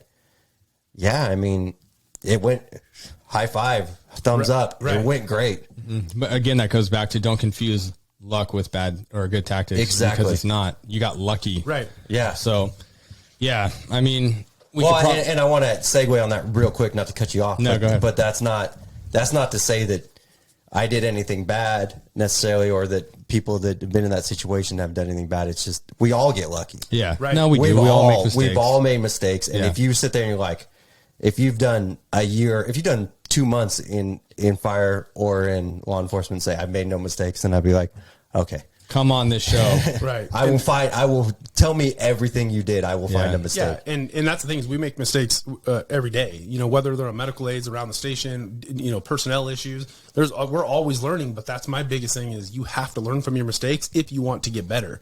Like I said, we were, as telling Kyle about it earlier, we had a fire, was that last night? That might have been this morning, actually. I don't remember. But I would say we did a fairly good job. We had this fire in an apartment, and it was last night. And I thought we did everything good. And just by the luck of the way things worked, part of the crew had went into the master bedroom of this apartment. Part of them had stepped out onto the deck. Me and my partner had we were up against like the slider.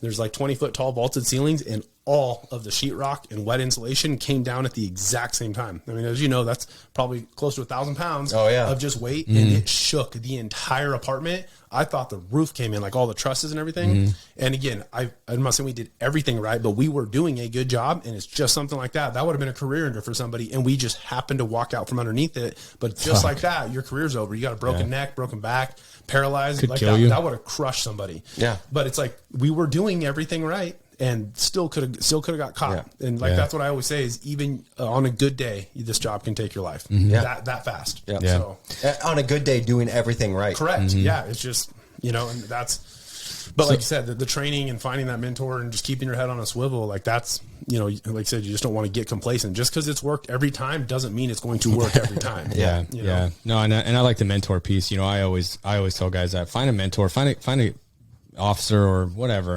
firefighter, and in your own career, whatever career you're in, find somebody that you want to emulate, that you like how they do their job. You want to be like them. Like that's a mentor, and you don't have to tell them you're their mentor. Right. To me, I've always said like the best mentors are the ones that don't even know they're someone's mentor. 100%. Or find multiple. Right. Find, be like, Sure. I like the way that someone does this. Yeah. I like the way that someone does that. And I'm going 100%. to take and I'm going to be like, oh, okay. Because But in have law one. enforcement, and I'm sure fire has its different aspects, but you have your beat cops that are like your tactical guys. Right. You have your beat cops that are like, they'll go and when the shit is everyone's screaming and yelling, everyone's going to be calm. And then you have the guys that, are good at chasing people, finding bad guys or whatever. And I'm sure it's the same where you're like, okay, I'm going to learn from the tactical guy. I'm going to learn from the calm down guy. I'm going to learn from the finding the bad guy. Yeah. Right. Yeah. So I'm just saying, he brings up a good point. Like find a mentor or mentors, and And that's who you learn from. Right. And that's Yeah. how you grow. And I've got, I got one mentor, well, multiple mentors, but I got one guy that I'll call for all my tactical stuff, all the fireground stuff. He's, no shit. That's the guy I want to talk to. He's going to tell it to me straight.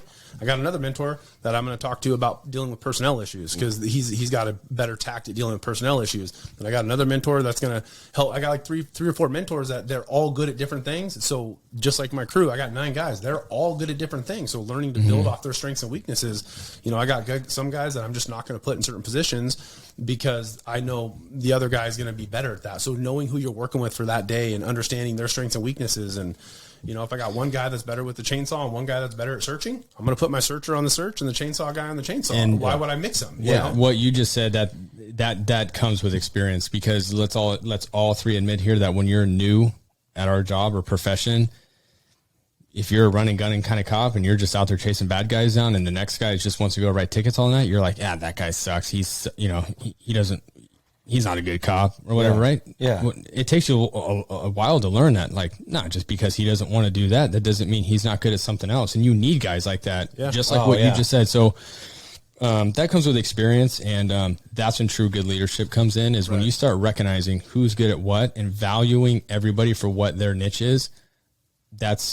That makes you good at that point, in my opinion. Yeah, and recognizing that. Yeah, knowing who you can call for certain things. Like I said, you guys might have a beat cop who's great with the tactical stuff, but the guy, like I said, who's a traffic cop has probably caught more bad felons than anyone else because of what he sees. We can't all be great at the same exact thing. Otherwise, our professions would not. It wouldn't work. We need guys and gals that do different things that are good at different things. So Unless you're Kyle. Is super cop, No, I'm not. He's like, Well, that's so the old good. saying. Well, I'm sure you guys have it too, but like we call it, the jack of all trades, master of none. Yeah. So you have to be a little bit Or a good unicorn. at all of them. Yeah, or the like unicorn. Billy's a unicorn. Yeah. How am I a unicorn? Well, because you are. Go ahead. Yeah, I got a big No, nose. but- Is that what you're saying? But yeah, that's the thing, is like just understanding you're not going to be good at everything and understanding to always keep striving to be better. It's like, you know, trying to work with my son right now, getting ready for high school baseball. It's like, I tell him, you're not going to be the best. Nobody's ever going to be the best, but you have to keep working to try to get to that level and try to always better yourself. But the second you give up because you're not the best, then you're of no good to yourself or your team. So we all work for a team. So we're all going to make mistakes. We're never going to be the best cop, the best firefighter, the best military, but you have to keep working. Well, there's the other side of that is the people that think they're the best, Right. That's and scary. they stop working because they and to some accounts they are the best at a lot of things, Right. within their small, an agency or an area is in the wild world of EMS and fire and law enforcement is small, Right. So you could be the best in your area, but you ain't shit in the world, probably. But that not only that, but for me, and you guys might feel the same, the guys that I think are the best at my agency don't know they're the best. Exactly. They're very humble, and they're just like, oh yeah, no, that's cool. Yeah. And I'm like, no, you understand what you did? And they're like, oh yeah, whatever. Job's done, right? Yeah. So let's segue into, we could have conversations back and forth. with Oh, each I other could go all night. forever. I know, But right? I want to segue into, you were able to work through your childhood and the things that you went through, and you're very successful in what you do now. And now you've started your own business, which I want to talk about now, which is what we have here in front of us, which is Flint Lock Leathers. Tell us a little bit about that and share with people what is it, and we'll get into how we can contact you, or if somebody in the fire service wants to contact you on restoring helmets. Yeah. What is it? Yeah, so basically what you see in front of you, these are leather fire helmets that my agency, we're allowed to wear. A lot of local agencies, we can wear leather helmets. We get issued a plastic helmet out of the academy. That's what you get for probation, and then we have the option to upgrade to a leather. It's 50-50. Some guys love the leather helmets because of the tradition. This is what, the firefighters way back in the early 1900s started. Like, for instance, the helmet I brought out there is like a 1947 or 1957 that I'm in the middle of fixing. So you get to keep the pride and tradition of the fire service, and so that's what I love. I love the tradition. I love leather, love helmets, all this stuff. So what kind of got me into it was at my old agency, when I got off probation, I was allowed to buy a leather helmet. And so my mom, before she passed, bought me my first leather helmet. She was so happy. Cool. She bought it on eBay. That's awesome. She was so excited. She won the eBay bid. And, she was in a bidding war, and so she got it. So she was super excited. Well, when I got it, it needed some paint work and stuff like that. And I knew nothing about leather helmets. I just knew I wanted one. And so my father-in-law is a professional painter by trade. And so I kind of enlisted his help. He's like, I don't know anything about helmets. And I'm like, well, but you know everything about paint, so we can work together. So he helped me get all the paint stripped off and do everything and help me figure out how to paint it. So I did my own helmet, and that was kind of cool. And then a little bit later, I wanted to make some more, change the paint color. So I stripped it again, repainted it.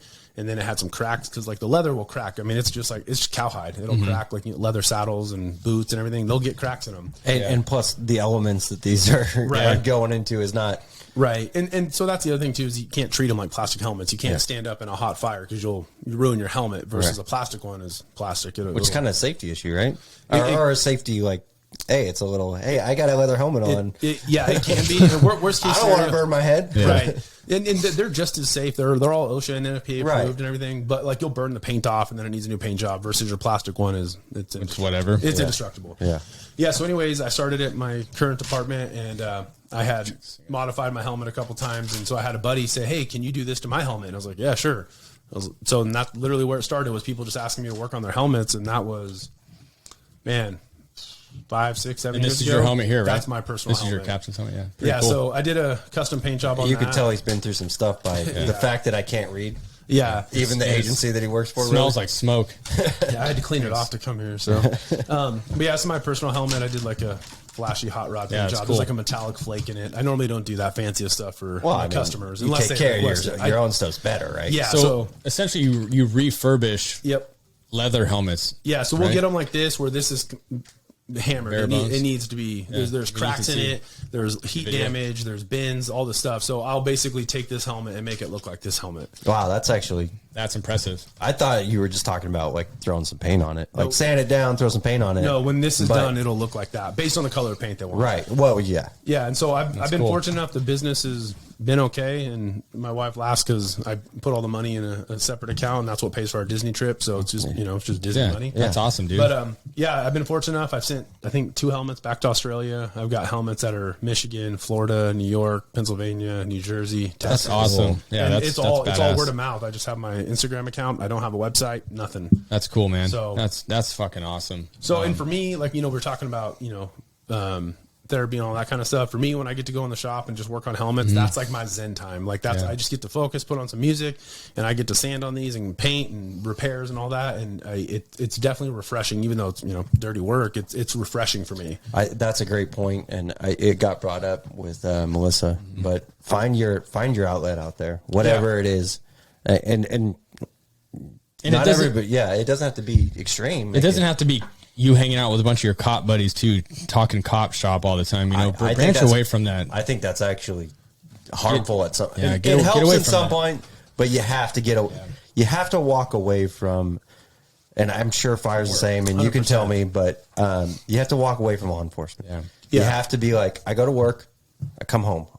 And it's different. Those are different worlds I live in. Yeah, and I'm fortunate with the group of guys I work with. We'll hang out outside of work and stuff, but for the most part, everybody knows that when we're hanging out outside of work, we don't talk about work. Yeah, and I've worked really hard to not take work home with me, and I'll tell my wife stories, or we have this kind of call or whatever. Because for me, it's kind of like getting to vent a little bit, but learning to leave certain stuff at work versus what you can bring home. And then same thing, you got to get away from it. So if I go hang out with the guys or I'm going to do something, I don't want to talk about work because I'm already at work enough. I don't want to be at work when I'm home. And we can't stress that enough. You know, take it from us. We've been doing this long enough. Sure, that's okay to do every once in a while, and we encourage that. But branch away from from guys from work or gals from work, and go find your group of friends that aren't in the same profession as you, and go hang out with them. And don't just talk cop shop or fire stuff. I mean, or military. Go find a different outlet where it's totally separate from work, and you can escape from it. Right. I would very much encourage that. I think it's also important to understand, like, your wife's going to ask you some questions, your significant other, your wife, husband, whatever it is, boyfriend, girlfriend, they're going to ask you some questions. And there's so many people who are like, I was fine. It was fine. It was fine. That not knowing is harmful to them too. Right. You have to keep them in the loop. And there's going to be some times where you're like, I don't want to talk about it. And hopefully you have a relationship with that significant other that you can be like, maybe we can talk about it later, but I just had a bad day. I don't feel like talking about it right now. Yeah. Right. And that's something I've been learning going through therapy and working on my communication skills. I've never been good at it because I didn't have to do it my entire life. None of us are. I mean, I can sit here and say I'm the best at it, right. but we suck at it. We all do. Right. And because of my recent work that I've been putting into myself and trying to make my mental health better, my relationship with my wife has gotten better because there's certain stuff she doesn't want to hear about when I go into fires and when the roof almost collapsed on us and when I almost fell into the fire. She doesn't want to hear about it because she worries, right? But she does want to know, how my day's going and what's going on and, what's going on with the guys at work. And so knowing what you can share and, I don't want to scare her and have her worried every day I go to work because the risk is there. Same for you guys, right? Yeah. One of my really good friends, he is an officer at a South agency south of us. And he came home, same thing, was kind of having a bad day. And he just kept quiet, just, let the steam cool. And his wife starts going off on him. And she's like, well, I had a bad day and this and this and going off about the kids and everything else. He's like, well, I had a gun pulled in my face and the trigger pulled and the gun jammed. Yeah. How bad was your day? Yeah. And she's like, oh. And so it's like knowing that balance, Well, so. Yeah, and I think that I bring that up because sometimes the not knowing is they can make up their own 100%. Stories about what happened, and they can be way worse than it actually is. Yeah. And that'll cause their own self their own stress PTSD, induced. their own stress, their own traumas, and everything. So, like I say, you don't need to come home and be like, I had a gun pulled in my head and the guy pulled the trigger and it didn't go off. Right. Which is about as worse as it can go, like stress wise or whatever. I can't think of anything more stressful than that. It's, hey, I had a guy and he pointed a gun at me and, I'm lucky to be here or whatever. And I'm so happy to be here, whatever it is. And maybe it's not right when you get home. Maybe it's like a year later. and I definitely don't think you should use it as, my day was worse than yours battle, but and I don't know your friend, and I'm no therapist, so maybe that worked for them and it helped their relationship. I know my personal relationship that probably wouldn't help in any which way. But like you said, I get, maybe not trying to stress out your significant other, but letting them into what you're going through. They can, like, my wife's the biggest reason why I got help for myself because I didn't realize I was having all of these, I don't want to call them mental issues, but I was having a lot of just there were issues. PTSD stuff that I didn't even know I was going through. And she's like, you're being a jerk or you're doing this or why are you so hard on the kids? And it's like, I'm not doing it intentionally, but I didn't know I was doing it because I'm still in work mode. So coming home and being able to find that area where I can debrief her almost like an AR kind of a thing. And then we can just move on about our day. And if she wants to know more, she can ask. But I also don't need to worry her with stuff that I know she doesn't want to hear about. One night we were laying in bed and I showed her one of my GoPro videos and she's like, oh. And so then it kind of opened her eyes. She knows what I do, but she doesn't know what I do when we're going into fires, right? Yeah. She doesn't know how dangerous it is. Yeah, so, I didn't either until I watched your videos. Yeah, and so we sat there and we watched, I don't know, probably 7, 8, 9 videos of me going into fires and going up and cutting holes in the roof. And by the time we were done, she was pretty emotional about it because she's seeing what I'm doing and, she's like understanding. And so she understands why I do what I do. And she understands why we train so much, but I think it let her into my world a little bit more, but not too much where it freaks her out. You know what I mean? So it's kind of like, we had a crazy fire and, whatever. Yeah. But we'll share some of those videos too on YouTube. Yeah. If you don't mind. No, absolutely. And you brought up, let them into your world. Always let your important people in your life into your world. Let them in, maybe not the whole You don't have to let them all the Not way the in, whole but picture, yeah, but- just communicate with them and let them know like what's Yeah. going on. If you had a bad day at work, let them know you had a bad day. Well, if you had a bad work week, let them Well, know. and like you guys, I mean, you guys are at work a lot too, 3-4 days a week. And, we work, either our 2 daes or we're working 96 hours straight because of overtime and, mandatories and, all the fires and stuff. And so it's tough when you're spending so much time. Like my wife says all the time, she's like, you're with your other family. They know more about you than I do. And I'm like, yeah, you're right. We need to fix that. And so, we've been together for 16 years. And just in the last handful of years, I've kind of figured out how to be a husband and talk and get my feelings out, my communications. And I think it's super important to seek that help and therapy, because you don't know you need it sometimes. Yeah. So. Well, I'm glad you said that on your end. We can preach it all day long on our end to law enforcement, but you're hearing it from you and you're in the firefighting world. So for all you guys listening that are firefighters, listen to what he's saying and listen to what we're telling you.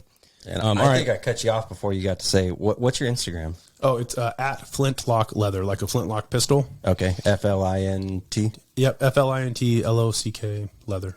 Yeah. And then what's your, okay, so you got your Instagram for your business. Yep. That's your business Instagram. Is there anywhere else anybody can contact you if they want to reach out to you or just go through your Yeah, they Flintlock can just Leather? message me on there. Okay, cool. And again, here's a final product of what JD has to offer. If you guys are fire guys out there, wherever you live, it sounds like you take people from anywhere. Yeah. If you need a helmet refurbished, and I mean, it's badass. What about the, do you get new plastics and stuff if they, like if Yeah, so stuff? that's my, I was gonna say, sometimes, because those look like they could get messed up pretty quick. so those are traditional on an old school helmet, so I just have them for looks. They're just for show. Oh, they're they don't do supposed anything? to flip down and protect your eyes if you're running a chainsaw or something, but I use them just for the nostalgia factor. Yeah. Look cool. You can't see through them. But I always say 99% of our job and your job is looking cool. Yeah. Let's be honest. Yep. But Some do it better than others. Well, let's wrap this up. We had good discussion, talking shop between cops and firefighters and what you guys go through, a little bit about what And we go cops through. are way better. I think we learned. Yeah, I think we learned that. yeah. Yeah, you already told us you failed the police exam, and that's why you Right. became a firefighter. No, Well, so we do have a funny story though. Just finish it off. We had a fire in your agency's or our agency's area, and your officers were blocking the house, which is common. God, yeah. So I've had to have numerous talks with him. I'm like, hey, you got to talk to these guys. Like, Yeah. and so, but anyways, I was driving, and before I promoted to captain, I was working with a super salty captain, one of my mentors. And he gets off the engine, and the cops just big eyes, house is just going, and he's all, hey, you got fucking fire hose in that cop car? He's like, no. He's all, get it the fuck out of the way. And he's I believe it. Oh God! And Yeah. like we were about to push a car out of the way, but it's hard because you guys pull up first and you just park trying to go help, and it's like shit, which is you're in the way. Yeah, if you're listening to this, for God's sake, don't do that. Don't park in front of the house. Park 3 blocks away if you have to. We are not firefighters. Let Walk. them do that. Well, Yeah, and we walk there. always joke because like. And it happens. We've had It with always you guys happens. too. Yeah. But it's funny because you guys will park right in front of the damn house that's on fire. But when it's like a domestic dispute, you're 3 houses away. Yeah. What the fuck? So it's Yeah. like we'll pull up on a domestic, and it's like, which house is it? And it's like, oh, it's 3 houses up there, and like they parked, got just the parking lights. That's on. I'm funny. like, okay. That's too So, funny. Yeah, don't do that. Anyways, yeah. Hey, thanks for coming on here tonight. Thanks for absolutely. taking time out of your day. I respect the shit out of you, man. I yeah. I probably haven't told you enough. Growing up and doing this, and I can't tell you how proud of you I am. Like I said, I not only do I respect the hell out of you, I know a lot of everyone you work with respects the shit out of you. For what that's worth to you. I appreciate it. Yeah, I mean, I can't thank you enough. Yeah, thank Likewise, you. it's fun to get to do this with you guys, working kind of in the same area and growing up Yeah. with you and Yeah. growing up together. Not only were we figuring out life and growing up, we're growing up through our careers, and now we're here with wives and kids, and small circle. adult stuff. So. Yeah. So check him out at Flintlock Leather. If you guys want to check out his Instagram again, here's his final product of a helmet. If you guys need some repair done on your helmets, hit him up. And this is a working helmet, so it's probably not perfect. I wouldn't. No, I'm sure it's looks not pretty perfect. damn good. It's at one point I think it was, but yeah, it's got some. It's seen some work. you But, don't paint it every day. Is No, what I'm saying. No, and that's the thing. These are meant to last. You can paint them through your career, and I get a lot of helmets from actually police officers whose dad was a firefighter that retired from San Francisco, and now I'm doing a wall hanger piece or a mantle piece. That's so I get a awesome. lot of those in too. So Yeah. and it's cool because I've done helmets as old as 1930s. Wow, That's cool. So- Yeah, hit them up. Yeah. And not only just that, if they have questions for firefighting questions, mental health questions, Absolutely. hit JD up. I know he's an open book. He'll be happy to help you guys out. So, 100%. again, you can follow me on Instagram, Kyle_Schoberg. Hit me up on my website, KyleSchoberg.com. If you guys have any questions out there, If you want to reach out to Billy, you guys can go through me. And other than that, and hope you guys enjoyed it. Thank you. Yep. Thank you very much. Peace. Hey, shot fired.